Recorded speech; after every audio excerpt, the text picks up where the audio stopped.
termasuk ngaganggu nu sare dina waktu sare bulan Ramadan kan waktu teh urang teh sangat diperhatikan maghrib langsung isya tas isya langsung taraweh perlu istirahat sebab mungkin jam 2:30 atau jam 3 udang nanti perlu sare ngaji Qur'annya na awong-awongan saat batur istirahat haram lain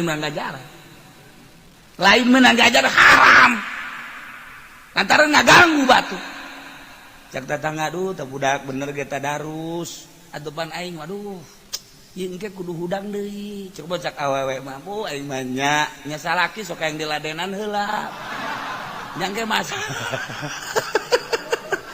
lebih berat awewe mah lebih berat. Masya Allah, ke jam 2 kudu udang masak. Aja tak gandeng bae di masjid baca Quran. Haram eta kos itu teh. Masya Allah aya waktu-waktu teu meunang. Naila wa idza quri'al Qur'anu fastami'u lah. Keur carita khutbah di mana-mana dibacakeun khutbah. Awas, dengekeun. Sehingga orang keur baca khutbah lamun teu ngadengekeun urang disiksa ku Gusti Allah.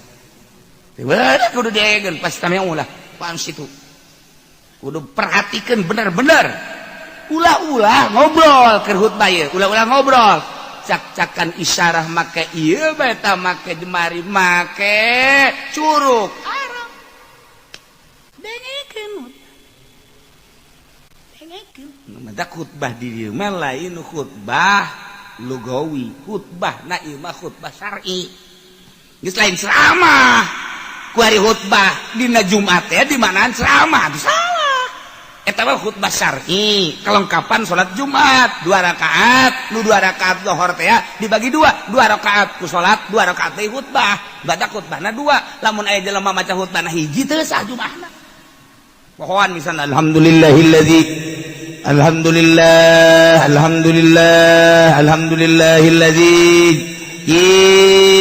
jalla wa ala ahmaduhu al-yamin ayati wal ashkuruhu syukran wa fi'al bala atubu ilaihi min kulli ma syaitin qala wa fi'ala asyhadu an la ilaha illallah wa la ilaha illallah terus a'udzu billahi minasyaitonir rajim beres ngan sahiji doa maju Allahumma ighfir lil mu'minina wal mu'minat wal muslimin wal muslimat Jumat teh sah kudu 2 khutbah sebab gak ganti sholat zohor 4 rakaat nu 2 jadi sholat nu 2 jadi khutbah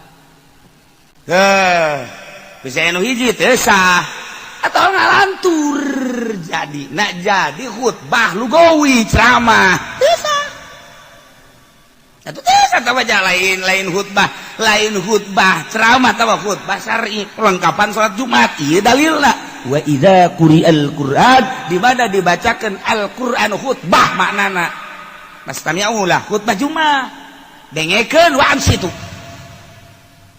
nengleng cicing sebab ieu mah salat maknana khutbah eta maknana salat das lamun dibacakan saudara-saudara sekalian hari ini adalah hari kemerdekaan 17 Agustus dengan demikian marilah kita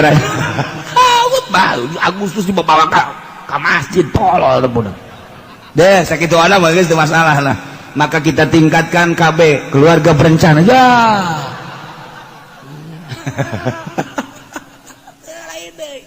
Lain deui. Khutbah. Wa idza quri'al Qur'an khutbah. Di mana dibacakan Quran? Ya, pasti ulah. Wa anu situ. Atau Quran secara mutlak di mana dibacakan Al-Quran dengekeun ulah loba omong lamun aya urang sunah kan neuk ngaji maca Quran heula sunah dina kitab Tabihul Mugdarin geus atuh Tabihul Gopilin nu mantak urang manggil qori ieu teh deuk ceramah manggil qori hukumna sunah memeh pengajian maca Quran heula. Bacakeun Quran. Urang dengekeun. Lupa tali jeung pengajian. Tali jeung pengajian ieu teh deuk pengajianana muludan. Oh, berarti wa ma arsalnaka. Geus ledeg da wa ma arsalnaka. iya Rajab subhanallah asra. Oh iya teh ada pertikahan wa min ayatihi. Wos eta je eta teh. Eta sunah. Os kitu. Urang dengekeun ulah ngarobrol. Dengekeun ieu teh kan mukjizat. Masya Allah, lamun mukjizat geus dibacakeun haju urang ngalantur berarti urang kahijab antara urang jeung mukjizat. Ketika mukjizat asup set ka diri urang ngadengekeun, asupna ka mata nundutan. Berarti yang mukjizat itu.